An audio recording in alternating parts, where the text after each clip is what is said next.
Hi everyone, Aidan here with etrailer. Today we're going to be taking a look at these Gen Y Torsion ball mounts. We're going to have two different sizes here today. We're going to be taking a look mainly at this 5-inch drop or rise version, but it also comes in a 7.5 drop or rise. So with that, they're going to function the exact same way. They're going to have the same 10,000 pound weight capacity for your towing capacity, and they're going to work the same with the torsion system inside. So let's check them out. For that torsion system, it's going to be really unique in the way that it helps absorb that road shock and vibration when we're going down the road. So as our trailer is hooked up and we're experiencing shock and bouncing up and down, the ball mount's going to do its best to absorb that shock and not transfer it into the truck. And the way that works is right here. This is the pivoting part of the ball mount. We're going to have an inner solid metal bar surrounded by rubber cord. And what that does is, as we're experiencing that up and down movement, that's going to flex that rubber and help absorb that shock. It's a pretty unique system, and from what people say about it online and from what we've tested here in our own parking lot with our own trailers, it works really well. We've been putting these through its paces for quite a while, testing different versions of it and seeing how this technology works. And overall, we've been very impressed by it because it does do its job and really transitions and translates to the inside of the cab when you're driving. The important thing to note with the torsion system is that it does require adequate tongue weight to work properly. So a lot of people, if they don't feel like it's working as well as it should, chances are they don't have enough tongue weight.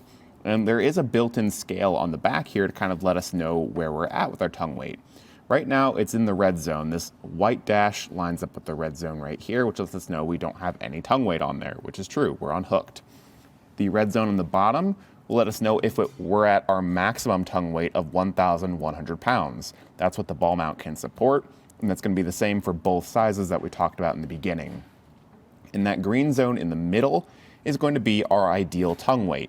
So whenever we're hooking up to our trailer, we want to see that flex a little bit and get that dash to the green zone to let us know it's going to work properly.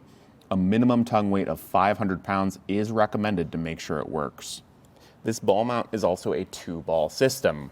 We've got our 2 5/16 ball in right now, but we can easily remove the included pin and clip and flip this around to the other position for our 2-inch ball. They're both rated at that 10,000 pounds. And with this, you can also really easily height adjust them. So the stacked receivers here are going to let us adjust between that maximum 5-inch drop, or we can flip the entire thing around to get a maximum of a 5-inch rise. So you can just pick your spot wherever it's going to fit best for your truck and trailer combo, get it to the right ball size, clip it in, and you're good to go. So if you're hauling a wide variety of trailers, that can be really helpful here. If you've got a Lynette ring trailer, they've got you covered there too with the included pintle lock.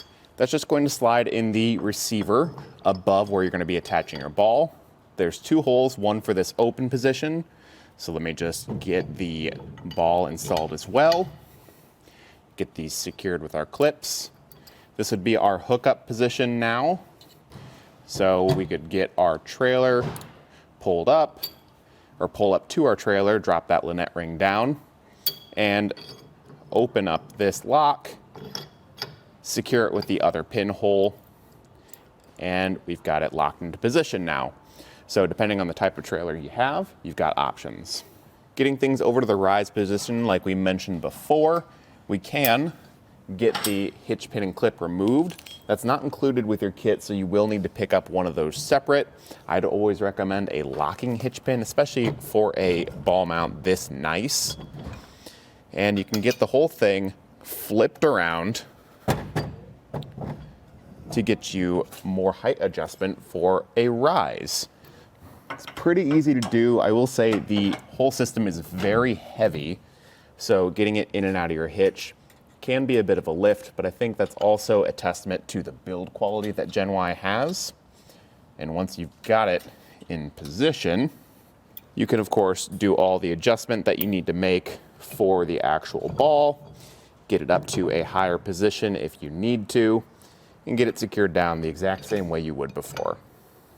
So I've mentioned already that these have really impressive construction. It's all steel and it has a zinc primer with a powder coat finish to help resist rust and corrosion. That powder coat finish does have this unique hammered texture, which just gives the ball mount a very cool look, while also remaining functional and helping it resist rust and corrosion. With the Torsion system, one of the appeals there is that there's very little maintenance involved. They do recommend applying grease every 3,000 miles just to keep things operating smoothly, and luckily they give you some fittings on the ball mount to make that very easy. For our smaller 5-inch drop or rise, those fittings are located on the side, both top and bottom, and on both sides. And for the larger 7.5-inch drop or rise, they're going to be located on the top and the bottom of the ball mount. They're designed to be used with your 2-inch hitches and use standard 5/8-inch hitch pin holes for the hitch pin holes, as well as the stacked receivers. Those stacked receivers are also standard 2-inch by 2-inch receiver tubes, and if you wanted to use them for any other accessories, you totally could, because again, it's completely standard and uses that same 5/8-inch hitch pin hole. One thing you've probably noticed looking at the shank of the ball mount is that there's 2 hitch pin holes.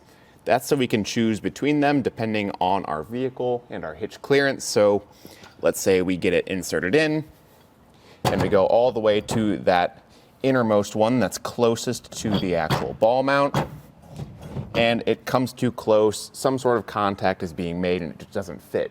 If we need to, we can slide it out just a little bit further to utilize the other hitch pin hole, giving us just an extra bit of clearance from our vehicle. And overall, I think the Torsion system from Gen Y is a very solid option. I like how low maintenance it is, and from our testing and what we've seen about it being said online, it works. It's a nice way to just remove some of that road shock from your trailer when you're going down the road, making it for an easier towing experience. The adjustability you get here is great. It's very quick and easy to do, and it comes with pretty much everything you need. I just recommend picking up a locking hitch pin, and you could always swap out the included pins for locking ones as well, so you don't have to worry about any other components getting lost or stolen. There's plenty of different size options too, from this 5-inch drop or rise or the 7.5-inch one we showed you. They make ones with higher weight capacities and all kinds of different drop and rise variations, so you can really find the right one for your truck and your trailer combination. Thanks for watching.